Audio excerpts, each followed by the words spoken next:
আসসালামু আলাইকুম ওয়েলকাম করছি নতুন ভিডিওতে। আজকে কথা বলবো আপনি *247# ডায়াল করে আপনার বিকাশ অ্যাকাউন্টের কিভাবে পিন নাম্বারটি ঠিক করবেন। আপনার বিকাশ অ্যাকাউন্টের পিন নাম্বারটি ঠিক করার জন্য আপনার ন্যাশনাল আইডি কার্ড সাথে রাখবেন। আপনার বিকাশ অ্যাকাউন্টটি কার নামে ওপেন করা এই তথ্যটি জানা না থাকলে আপনি আমার ফেসবুক পেজে মেসেজ করবেন। আপনার বিকাশ অ্যাকাউন্টের পিন নাম্বারটি ঠিক করার জন্য সর্বপ্রথম আপনার মোবাইল ফোন থেকে আপনি ডায়াল করবেন *247#। *247# ডায়াল করার পর আপনাকে নাম্বার 10 এ দেখাবে রিসেট পিন। আপনার যেহেতু পিন নাম্বারটি জানা নেই, আপনি নাম্বার 10 বসানোর পর আপনি সেন্ড অপশনে ক্লিক করবেন। এরপর আপনাকে বলা হবে যে আইডি কার্ড দিয়ে আপনার বিকাশ অ্যাকাউন্টটি ওপেন করা থাকবে আইডি কার্ড নাম্বারটি বসাতে হবে। আপনি পুরাতন আইডি কার্ড হলে আপনার পুরাতন আইডি কার্ড নাম্বারটি বসাবেন। নতুন আইডি কার্ড হলে আপনার নতুন আইডি কার্ড নাম্বারটি বসানোর পর আপনি সেন্ড অপশনে ক্লিক করবেন। ক্লিক করার পর এরপর আপনাকে বলা হচ্ছে আইডি কার্ডের জন্মসাল বসাতে হবে। আপনার আইডি কার্ডে যেভাবে জন্মসালটি থাকবে আপনি আইডি কার্ডের জন্মসালটি বসাবেন। আইডি কার্ডের জন্মসাল বসানোর পর আপনি আমার মতো আবারও সেন্ড অপশনে ক্লিক করবেন। ক্লিক করার পর আপনাকে ট্রানজ্যাকশনের তথ্য বলা হচ্ছে। এটা সবচেয়ে গুরুত্বপূর্ণ বিষয় সর্বশেষ 90 দিনের মধ্যে আপনার বিকাশে কোনো লেনদেন হয়েছে কিনা আপনাকে বসাতে হবে।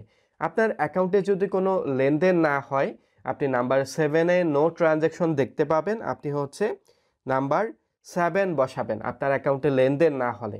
আপনার অ্যাকাউন্টে যদি লেনদেন হয় সর্বশেষ 90 দিনের মধ্যে কাউকে যদি টাকা পাঠিয়ে থাকেন, ক্যাশ আউট করে থাকেন অথবা বিল পেমেন্ট করেন অথবা আপনি যদি কোনো ট্রানজ্যাকশন করেন, এই ট্রানজ্যাকশনগুলো বসাতে হবে।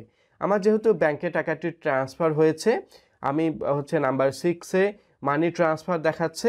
আমি নাম্বার 6 সিলেক্ট করার পর আমি সেন্ড অপশনে ক্লিক করব।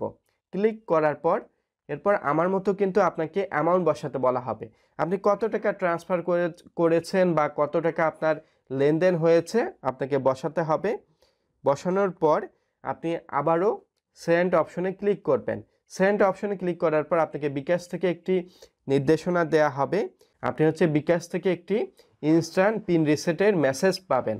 দেখতে পাচ্ছি আমাকে বিকাশ থেকে একটি পিন রিসেটের মেসেজ দেয়া হয়েছে। আমাকে একটি টেম্পোরারি পিন দেয়া হয়েছে এবং আমাকে পিনটি সেট করার জন্য পুনরায় *247# ডায়াল করতে হবে এবং আরেকটি নির্দেশনা দেয়া হয়েছে পিনগুলো এলোমেলো দিতে হবে, সিরিয়ালি কোনো সংখ্যা রাখা যাবে না। আপনি আবারও আপনার পিনটি সেট করার জন্য আপনি ডায়াল করবেন *247#। ডায়াল করার পর আপনি নাম্বার 1 এ মাই বিকাশ 1 বসানোর পর আপনি সেন্ড অপশনে ক্লিক করবেন। এরপর আপনি নাম্বার 1 এ চেঞ্জ পিন বসানোর পর আপনাকে ওল্ড পিন নাম্বার বসাতে বলা হবে। আপনি যে মেসেজে টেম্পোরারি পিন পাবেন আপনি এই পিনটি বসানোর পর আপনি আবারও সেন্ড অপশনে ক্লিক করবেন। এরপর আপনাকে নতুন পিন নাম্বার বসাতে বলা হবে। আপনি নতুন পিন নাম্বার 5 সংখ্যার বসানোর পর আপনি আবারও সেন্ড অপশনে ক্লিক করবেন। এরপর আবারও পুনরায় যে পিনটি বসিয়েছেন এই পিনটি আপনাকে বসাতে হবে। এই পিনটি বসানোর পর আপনি আবারও সেন্ড অপশনে ক্লিক করবেন। সেন্ড অপশনে ক্লিক করার পর আপনার কিন্তু সাকসেসফুলি পিনটি অ্যাক্টিভ হবে।